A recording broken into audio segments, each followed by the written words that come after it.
medie bullizzata in classe da oltre un anno per il suo peso, con frasi che incitano all'autolesionismo e al suicidio, dopo il caso dell'11enne raccontato 2 mesi fa dalla nostra emittente un'altra terribile vicenda a Treviso. Allarme razzia, raffica di segnalazioni all'associazione Furti in Corso. Le persone si rivolgono a noi anziché alle forze dell'ordine per sfiducia nel sistema, dice il presidente Demma, che lunedì incontrerà il prefetto. Nel giorno in cui Putin ordina il cessate al fuoco per il Natale ortodosso dalla Russia, le parole di Lanfranco Cirillo e Sandro Terren, architetto di origini trevigiane accusato di una maxi evasione fiscale e latitante per la giustizia italiana, ribadisce: in Italia non torno. Sarà pubblicato il 16 gennaio il nuovo bando per gli alloggi popolari a Treviso, dopo l'inchiesta dei carabinieri che ha coinvolto l'ufficio casa del comune, riparte la nuova graduatoria. Al via i saldi invernali nonostante l'inflazione. Il Confcommercio stima una spesa tra 100 e 200 euro, speranze per gli esercenti, ma la partenza è a rilento. Ex storico esponente del PD, ora vicino al terzo polo, Silvano Piazza, conferma: ci sono dei contatti, mi hanno chiesto di candidarmi ma devo ancora sciogliere le riserve. Tutto pronto per i falò della Befana nella Marca. Arcade si prepara il ritorno del pane vin più famoso dopo 2 anni di stop, ma non tutti accenderanno i roghi per colpa dello smog. Una maxi calza di 80 metri per una Befana da record. L'ha realizzata una rossanese e verrà calata dal campanile di Bessica di Loria. Buonasera e ben ritrovati con l'edizione trevigiana dei nostri telegiornali. Dunque, in primo piano, lo avete sentito dai titoli, una nuova storia di bullismo che arriva dalla Marca. Protagonista una studentessa delle medie bullizzata in classe da oltre un anno per il suo peso, con frasi che incitano all'autolesionismo ma anche al suicidio. E dunque una nuova vicenda dopo il caso dell'11enne. Anche lui bullizzato, che vi avevamo raccontato 2 mesi fa. 12 anni appena e già bullizzata in classe da alcuni suoi compagni da oltre un anno. Sei grassa, suicidati, obesa, fai schifo, pensa a come eliminarti, muori. Soltanto alcuni dei messaggi della vergogna con l'incitazione al gesto estremo circolanti da tempo nelle chat di classe. Dopo il caso di Breda di Piave, con la storia dell'11enne perseguitato da 3 compagni, l'incubo bullismo si ripete anche in un istituto di Treviso, con la vicenda di una ragazzina ormai da diversi tetra oppressione e angoscia ad occhi aperti, perché denigrata, perseguitata e derisa in particolar modo da uno dei suoi compagni di classe, che, paradosso dei paradossi, da prima di Natale sarebbe diventato anche il suo compagno di banco, nonostante le rimostranze e le denunce verbali dei genitori e professori. Ma non finisce qui. In classe, durante le pause, tra una lezione e l'altra e in ricreazione, alcune compagne leggerebbero a voce alta, con lei presente, un libro che racconta gli atti di autolesionismo della protagonista, come a voler incitare la 12enne a fare lo stesso. L'escalation ha creato gravi disagi alla ragazzina, riuscita a confidarsi con la famiglia soltanto a distanza di un anno dai violenti abusi psicologici, prima lunghi silenzi e poi pianti a dirotto per manifestare la paura e i timori legati alla richiesta di non volersi più recare a scuola. Impossibile, ha rivelato alla sua famiglia, seguire le lezioni perché lasciata sola in quanto non sostenuta né difesa dai suoi compagni di classe a conoscenza della sua gravissima sofferenza. Una famiglia che per ora non ha sporto denuncia, la speranza è di risolvere la situazione con la scuola. Ora si attende il rientro in classe per capire quali provvedimenti verranno adottati dal dirigente. Escalation di furti nella Marca anche durante queste festività natalizie. Il presidente di Furti in Corso, Christian Demma, annuncia: ne parlerò lunedì con il prefetto. Ormai c'è questa: non denuncio, non avviso, dimmi cosa devo fare, dimmi come fare, quindi sta diventando un po' complesso. È per questo proprio che lunedì faremo un incontro al prefetto e vorremmo parlargli anche di questo. Il presidente di Furti in Corso lunedì alle 10:30 incontrerà il prefetto Angelo Sidoti, un faccia a faccia per consegnargli, spiega Demma, simbolicamente le chiavi dell'associazione e continuare quanto iniziato con il suo predecessore, la Ganà. anche con lui facciamo un'idea di come poter dire ai comuni di adottare anche Furti in Corso come associazione. Quest'anno nessuna tregua nei furti, nemmeno durante il periodo natalizio come accadeva in passato, evidenzia ancora Demma, che in questi giorni è stato sommerso dalle segnalazioni. Sono stati dei video dove c'erano delle persone totalmente a volto scoperto che sono andate 2 o 3 volte a visitare dei residence con una nonchalance tranquilla proprio per andare a vedere se c'erano telecamere o allarmi. Io continuavo a avere segnalazioni dalla mattina alla sera di movimenti sospetti, addirittura mi giravano anche dei video di questi ladri e per fortuna ho consigliato di portarli subito alle forze dell'ordine. Sono sempre più i cittadini che decidono di non denunciare o segnalare a polizia e carabinieri movimenti sospetti, spiega il presidente di Furti in Corso. Sappiamo che le forze dell'ordine fanno il possibile e l'impossibile per garantire la sicurezza, ma tra le persone c'è una sfiducia nel sistema. Abbiamo un problema delle famose leggi, quindi non c'è pena, non c'è certezza della pena, c'è l'intasamento dei tribunali. Una sfiducia che rischia di sfociare in una giustizia fai da te. Lo vediamo nelle richieste di acquisto di armi di tutti i tipi, sia che siano giocattolo o no. Il problema è che come noi non sappiamo se stanno usando un giocattolo gli altri, anche loro non sanno se il nostro è un giocattolo, quindi si rischia di avere anche reazioni un po' importanti. Ha perso il controllo dell'auto ed è finito contro un albero. L'incidente è avvenuto in provincia di Verbania. La vittima, un 73enne originario del Trevigiano, di Cison di Valmarino per l'esattezza, da anni viveva in Piemonte. Sembra dai primi accertamenti che l'uomo sia stato colto da malore, accasciato sul volante della sua BMW. Il 73enne è finito prima sopra il marciapiede, poi contro un cipresso. Sul posto i vigili del fuoco e le forze dell'ordine per i rilievi di legge. Nel giorno dei Panevin resta il dibattito sull'accensione dei falò tra roghi spenti e roghi accesi, a partire da quello più famoso. Assessore Presti, perché avete deciso di fare comunque il Panevin nonostante quello che dice l'ARPA? Beh, io trovo che ogni anno questa polemica appunto la trovo appunto paradossale. Io credo che l'area nostra qui non sia quella della città.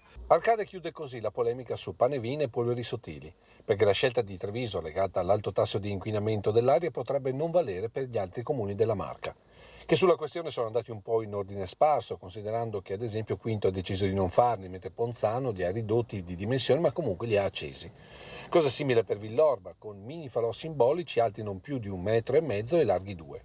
Cosa ben diversa per Arcade, con la catasta che sfiora i 10 metri di altezza per almeno 5 di diametro e che racconta l'impegno di almeno 200 volontari, in gran parte alpini. E allora non si poteva dire di no, non facciamo più niente. Beh, non si può dire di no a una cosa così straordinaria come l'attività di volontariato. Non dimentichiamo comunque una cosa, che gli alpini, non solo ad Arcade, ma un po' ovunque, fanno comunque il bene della comunità. Alpini presenti un po' ovunque in questa mappa, che vede soprattutto sulla sinistra Piavi il ritorno della tradizione dopo le limitazioni del Covid. Qui tutti i sindaci dell'Opitaggino Mottense hanno firmato una deroga ai Panevin che solo a Fontanelle saranno ben 4. Ma il record dei fuochi nella notte dell'Epifania lo raggiunge il quartiere del Piave, con una trentina di catastre accese in vari momenti tra il tardo pomeriggio e la serata. Da Segusino a Tarzo, catastre accese dalle fiaccole benedette alle 6 della sera in piazza Moriago, per un rito riscoperto e rinnovato da un quarto di secolo, in una tradizione antica quanto l'uomo, che nei fuochi delle notti più lunghe dell'anno, ieri come oggi, invoca il ritorno della luce e della speranza per una nuova stagione di vita. Luce e speranza, fuochi che si accendono, e allora andiamo là dove si è deciso di fare comunque il Panevin. Siamo con Lucio Zanato a Soligo, mentre vediamo inquadrato nelle immagini di Nicoletta Rizzetto questo gigante albero di Natale. Buonasera Lucio.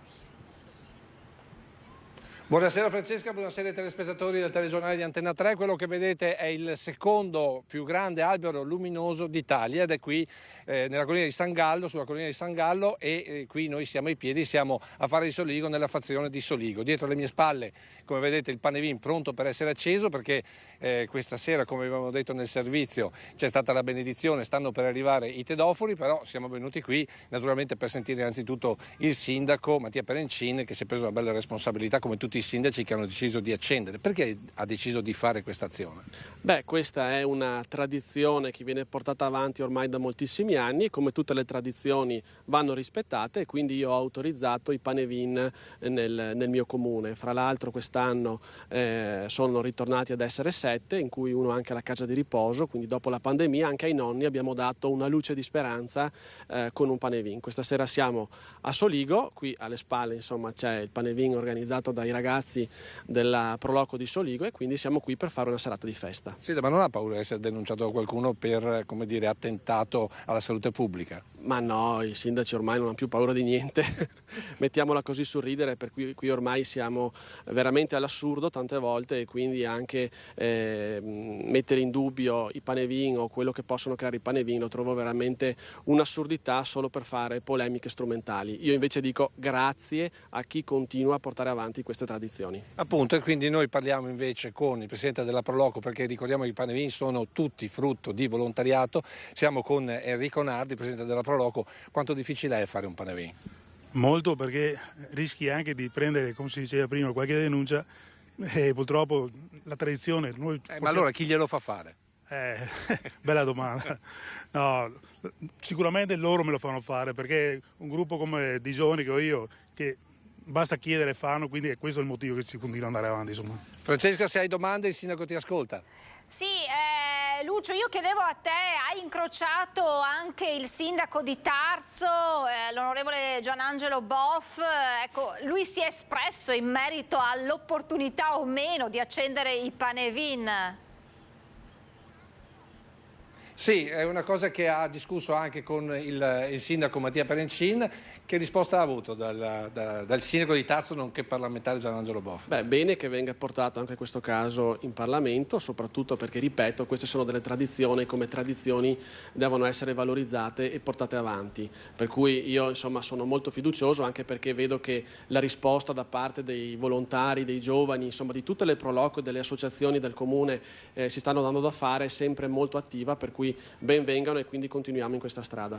Appunto questo tema finirà alla Commissione Ambiente appunto della Camera. Francesca, io adesso ti restituisco la linea, però dico già ai nostri telespettatori, state con noi fino alla fine del telegiornale, perché adesso subito dopo arriveranno i tedofori, quindi vedremo l'accensione del panevin qui a Soligo in contemporanea a tutti i 30 panevin del quartiere del Piave. A te la linea. Grazie a Lucio Zanato, grazie a Nicoletta Rizzetto per le immagini e grazie al sindaco Mattia Perencin per il suo intervento. Dunque poi nel corso del nostro telegiornale torneremo a Soligo per vedere effettivamente il panevin accendersi. A Mogliano c'è invece una scelta diversa per quanto riguarda questa tradizione. Alle 20:30 a Zerman, uno dei 4 falò autorizzati dal sindaco, fiamme che dureranno 10 minuti grazie a caratteristiche molto particolari. Lamiere sotto, abbiamo messo una cinquantina di bancalli non trattati naturalmente, poi abbiamo rivestito di paglia e a questo punto pronto il panevin. Sono 4 i falò autorizzati dal sindaco in altrettanti quartieri moglianesi. Si potranno accendere roghi a Mazzocco, Bonisiolo, Marocco e Zerman, diluiti in 4 giorni, e i parametri di realizzazione sono precisi e ben definiti. Quelli che abbiamo autorizzato, panevin, rispettano delle regole ben precise per quanto a dimensione e per quanto anche a tipo di combustibile utilizzato, quindi solamente legna secca, paglia e basta, che in poco tempo si esaurisce. Il problema, secondo Bortolato, è quello dei roghi abusivi e i controlli saranno inflessibili. Il problema sono i roghi che purtroppo vengono fatti in questo periodo per smaltire ramaglie da tanti cittadini che in maniera abusiva bruciano. Ci sono altri metodi per smaltire rami o fogliame, si può anche usare le cippatrici. In questi giorni la nostra polizia locale è sul territorio e farà dei controlli serrati e chi sgarrerà verrà severamente punito. Panevin in sicurezza dunque, e il gran finale è assicurato con l'immancabile festa della Befana e i dolci della tradizione. Voltiamo pagina nel giorno in cui Putin ordina il cessate il fuoco per il Natale ortodosso, chiedendo a Kiev di fare altrettanto. Dalla Russia arrivano le parole di Gianfranco Cirillo, il 63enne architetto di origini trevigiane accusato di una maxi evasione fiscale e latitante per la giustizia italiana. L'uomo però ribadisce: in Italia non torno. Il 23 febbraio a Brescia inizierà il processo a suo carico, ma lui non ci sarà. La Russia è la mia casa, qui ho il mio lavoro, i miei interessi e le mie principali relazioni, dice Gianfranco Cirillo in queste ore. Al momento non ho motivo e neppure desiderio di rientrare in Italia, visto il trattamento che mi è stato riservato. 63 anni, trevigiano d'origine vittoriese, per anni residente nel Bresciano e oggi cittadino russo, per decreto presidenziale di quello stesso Putin per il quale ha costruito la lussuosa dacia d'inverno. Per questo è conosciuto come l'architetto di Putin, oltre che di decine di oligarchi russi. Da tempo è colpito da un mandato d'arresto firmato dalla Procura di Brescia nell'ambito di una complessa inchiesta per reati fiscali che ha portato al sequestro di beni per 140 milioni di euro. Per la giustizia italiana è latitante, ma lui la pensa diversamente. Mi è stato detto che non avrei neppure la possibilità di prendere un aereo per venire in Italia a difendermi perché è stato diffuso un mandato Interpol nei miei confronti, racconta Cirillo, addirittura una red notice normalmente riservata a terroristi e narcotrafficanti. Ma non capisco due cose. A cosa serve un mandato Interpol quando l'autorità giudiziaria italiana non ha nessun bisogno di cercarmi perché sa benissimo dove sono e conosce il mio indirizzo?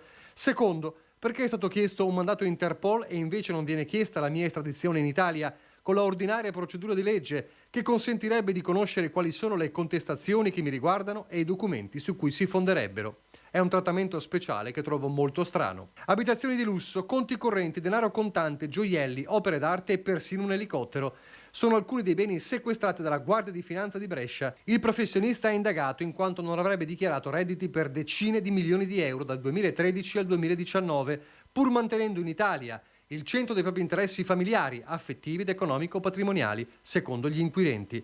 Ma Cirillo da Mosca parla di accanimento e persecuzione perché mi hanno portato via tutto. La mia prima colpa, conclude, è di aver vissuto in Russia per 20 anni e di aver lavorato e costruito per gli oligarchi. Prossimo capitolo il 23 febbraio in tribunale a Brescia, ma senza l'architetto di Putin. Sarà pubblicato il 16 gennaio il nuovo bando per gli alloggi popolari a Treviso. Dopo l'inchiesta per corruzione che aveva coinvolto l'ufficio casa del comune, riparte la nuova graduatoria.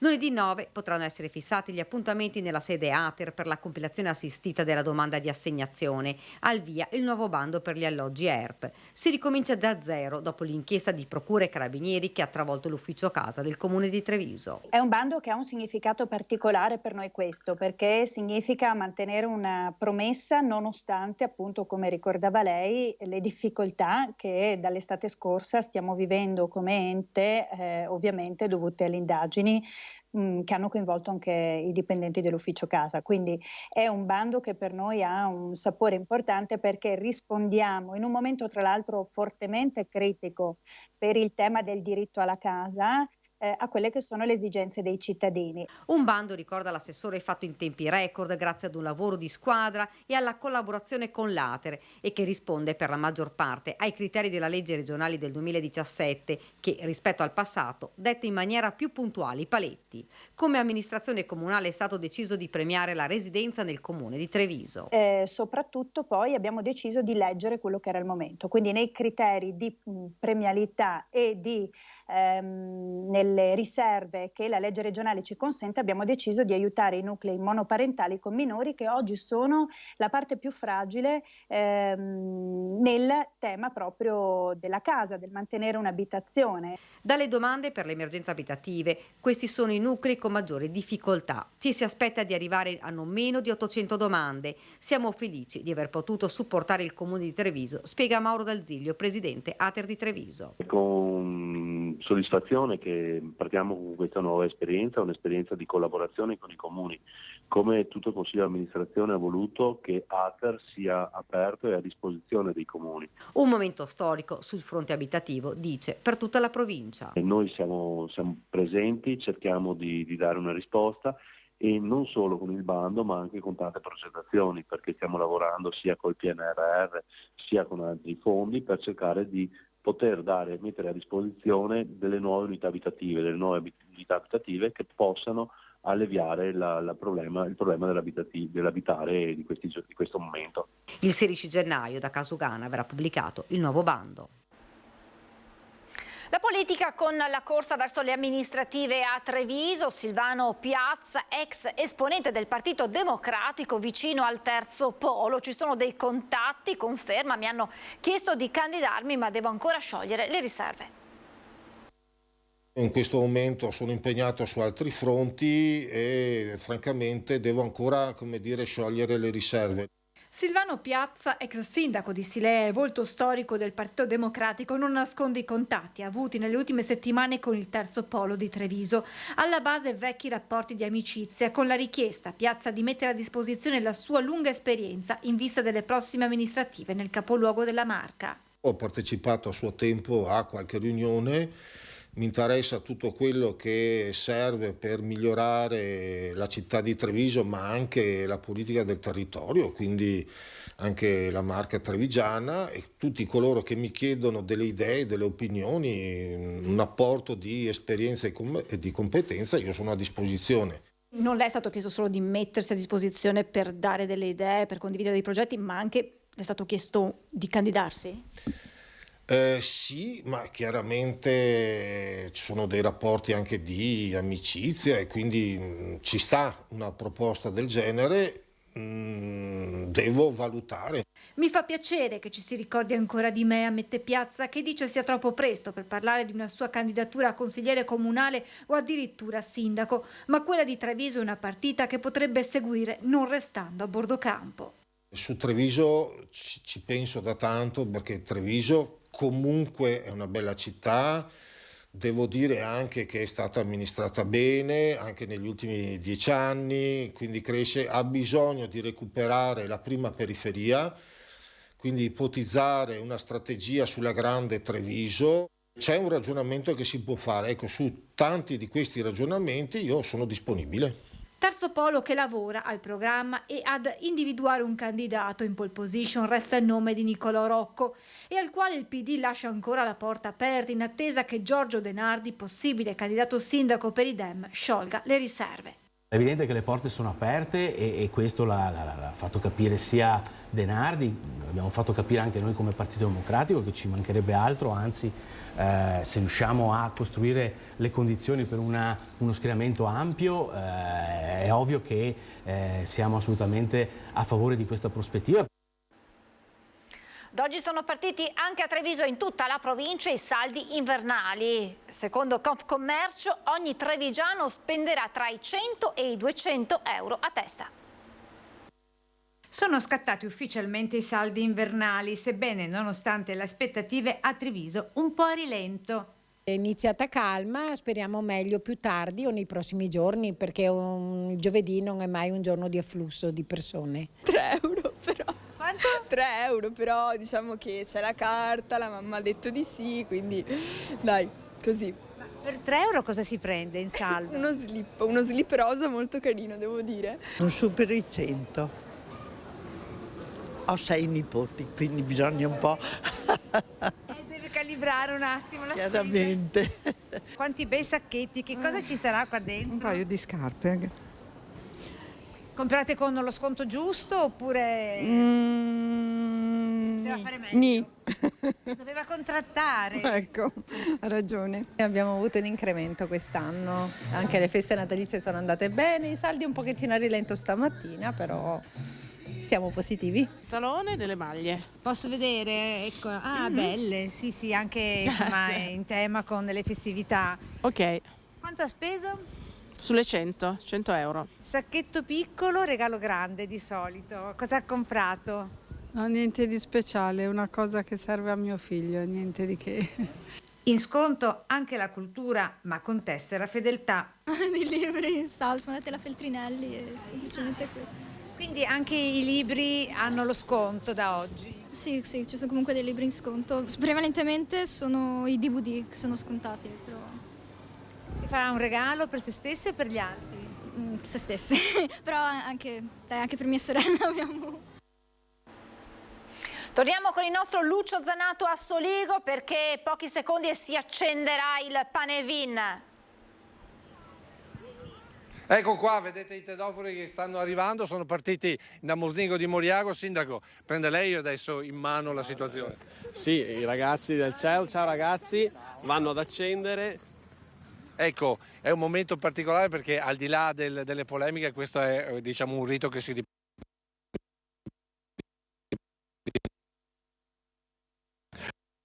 Quindi è una tradizione che è giusto portare avanti. Speriamo che sia un anno buono per tutti, di serenità, pace e soprattutto insomma, che sia un anno proficuo perché ne abbiamo veramente bisogno. E dalla parte del volontariato, Presidente, lei che è Presidente del Proloco, cosa si augura? Mi auguro tempi migliori sicuramente, che il volontariato continui perché senza volontariato si fanno ben poche cose. E Faive andrà a sera o a mattina? Aspettiamo un attimino. Speriamo che vada a mattina, ciò sul sacco. Poi è da piena. Ecco appunto, oppure ciò sul sacco. Speriamo di avere farina per noi. Speriamo davvero, ne abbiamo bisogno. Del fuoco e del pane del quartiere del Piave che sta allo studio.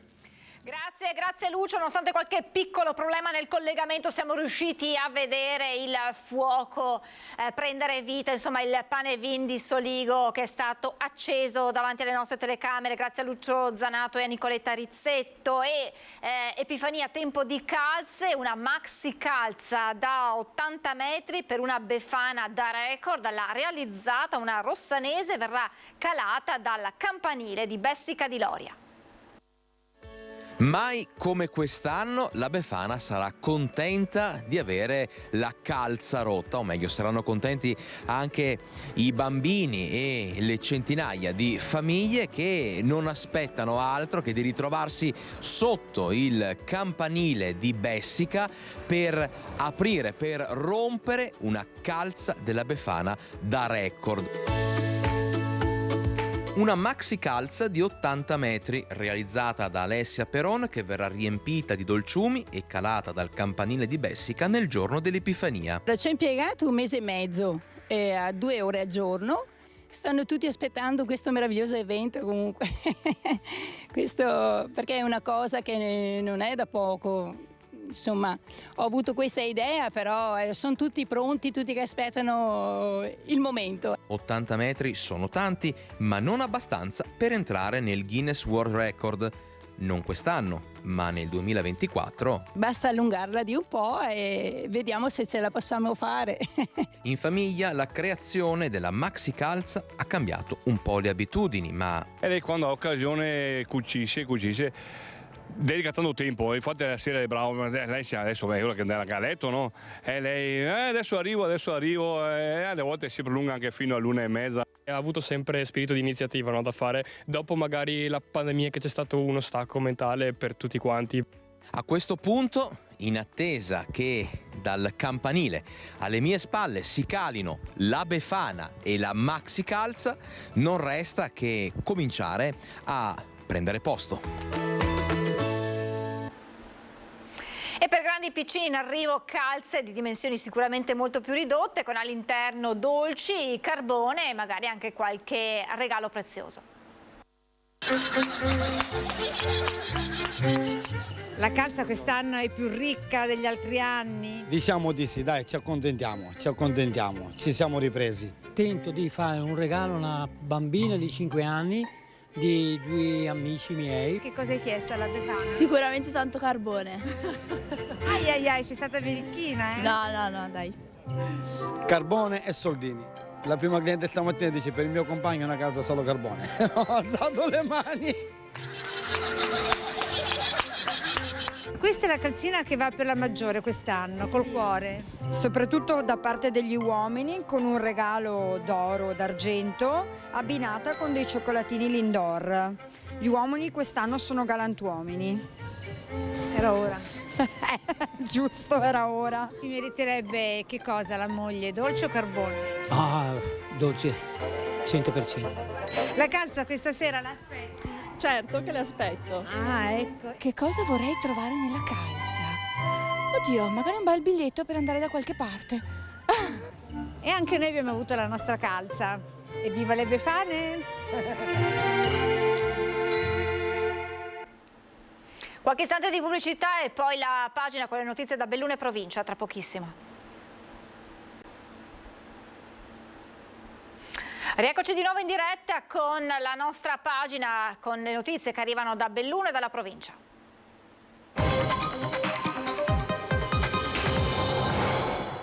Dal risparmio energetico alla valorizzazione del Nevegal sono svariate le idee dell'amministrazione comunale di Belluno per il 2023. Questa mattina il sindaco De Pellegrini ha illustrato programma e interventi che caratterizzeranno il nuovo anno appena iniziato. Moltissimi i progetti e le idee per il 2023 presentati dal sindaco Oscar De Pellegrini, compresa la valorizzazione del Nevegal, senza fare accenno però alle notizie che sono imperversate nei giorni scorsi. Io posso dire che chi le ha dette queste cose si prenderà le proprie responsabilità. Io ho solo avuto una telefonata di poter avere un incontro per potenziali persone che possono essere interessate a questo tipo di sviluppo turistico del Nevegal. Finché non ho cose certe, io sicuramente più di questo non posso dire. Il primo punto all'attenzione di Palazzo Rosso è il risparmio energetico. De Pellegrini ne aveva parlato anche facendoci gli auguri per Capodanno. Si pensa a mettere i LED nei 6.500 punti luce sparsi sul territorio comunale e a dare il via ad una serie di impianti fotovoltaici, necessari più di 10 milioni, ammortizzabili in altrettanti anni, denari che si valuterà come reperire.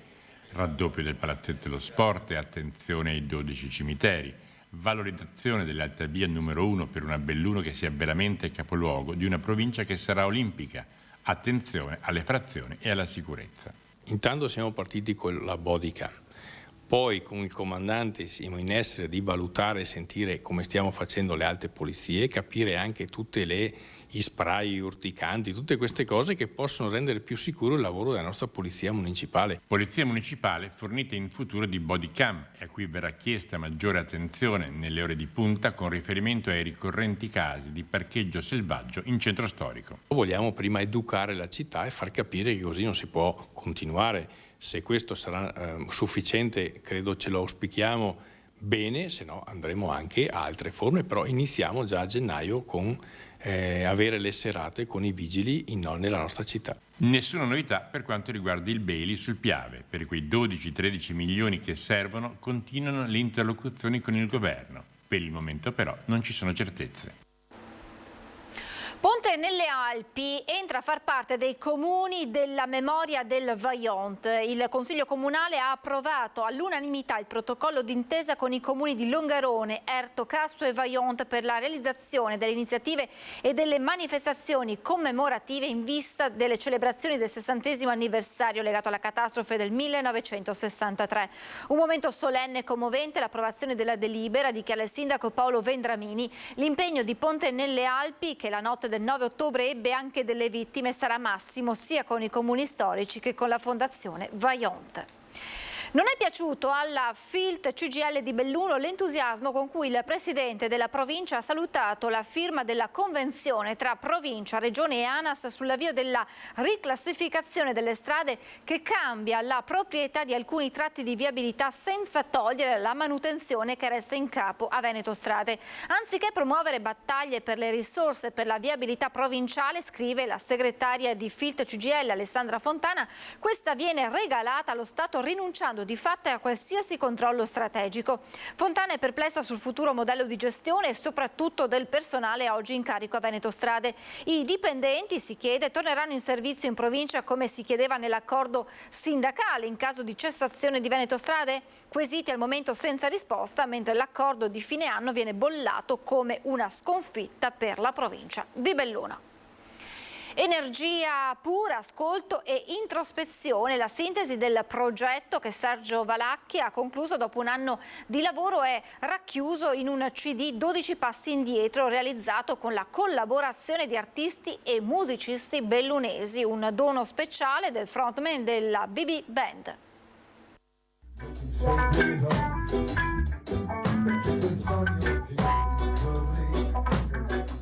Ho lasciato che le cose succedessero senza metterci troppo la manina, senza voler avere l'intenzione di cambiare le cose come volevo, che funzionasse a sé stante. Così è successo e sono felicissimo di quello che ne è uscito. Sergio Valacchi, leader e frontman della storica BB Band, regala a piene mani energia in musica e parole. 12 è il numero delle volte, racconta, nelle quali mi sono fidato facendo un passo indietro. Sono la logica di un lavoro di un anno dietro le quinte. Di lavorare non solo davanti, come ho sempre fatto da showman negli spettacoli, ma lasciare che siano gli altri che vadano avanti, fai un passo indietro anche in questo senso egoico. E questa cosa è stata bella perché ho lasciato che le cose succedessero. 12 passi indietro è un progetto realizzato con la collaborazione di artisti e musicisti bellunesi, il cui contributo a titolo gratuito ha consentito di realizzare l'irrazionale. Nei testi vi si legge anche il significato di un percorso emozionale interiore, di ascolto e di scambio, nato durante la pandemia su Facebook, che Valacchi ha chiamato il filo di rame. È un appuntamento che non è gestito da me, io accendo il motore, ma tutto il resto viene condiviso con gli altri e qui c'è tanta tematica di quegli argomenti. 12 passi indietro è autoprodotto e disponibile gratuitamente. La presentazione il prossimo 22 gennaio è ingresso libero allo Spazio X. Quei testi sono per me stati importantissimi perché è una specie di mappa dell'esistenza e come servono a me penso che potrebbero servire anche ad altri e questo è il mio augurio più grande che ho per il 2023. In chiusura vi lascio con la rubrica Il tuo presepe, questa sera tutta al femminile, vedremo infatti le creazioni di Gianna Biasio di Paese, Paola Danesin di Treviso e Veronica di Motta di Livenza. Intanto io vi ringrazio per averci seguito e vi auguro un buon proseguimento di serata.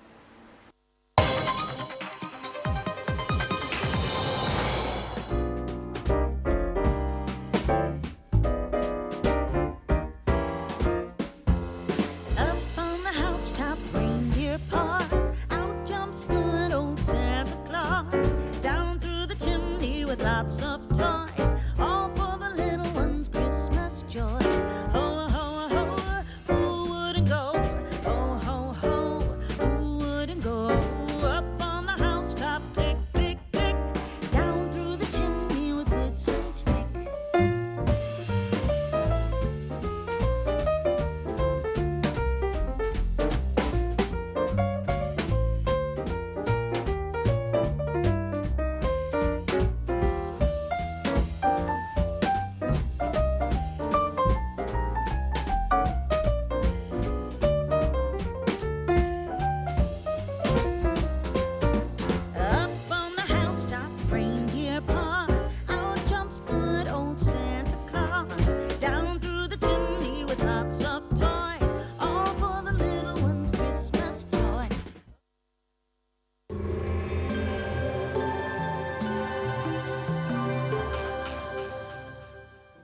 Rizzardo SRL, da oltre 40 anni sul territorio con professionalità, serietà e un team competente e qualificato al servizio del cliente per ogni aspetto del fine vita dell'autoveicolo.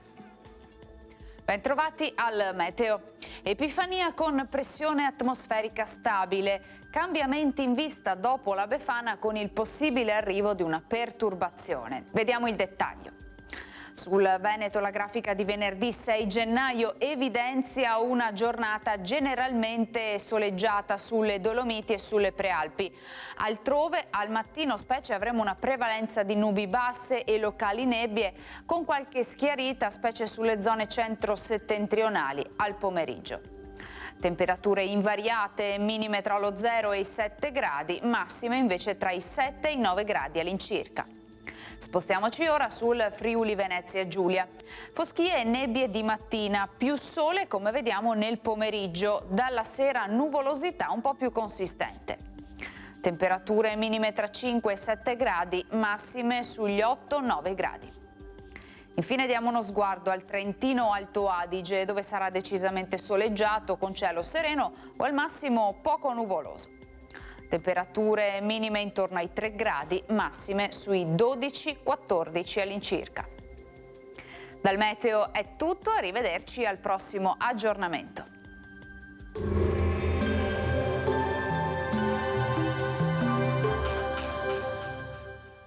Rizzardo SRL, Da oltre 40 anni sul territorio con professionalità, serietà e un team competente e qualificato al servizio del cliente per ogni aspetto del fine vita dell'autoveicolo.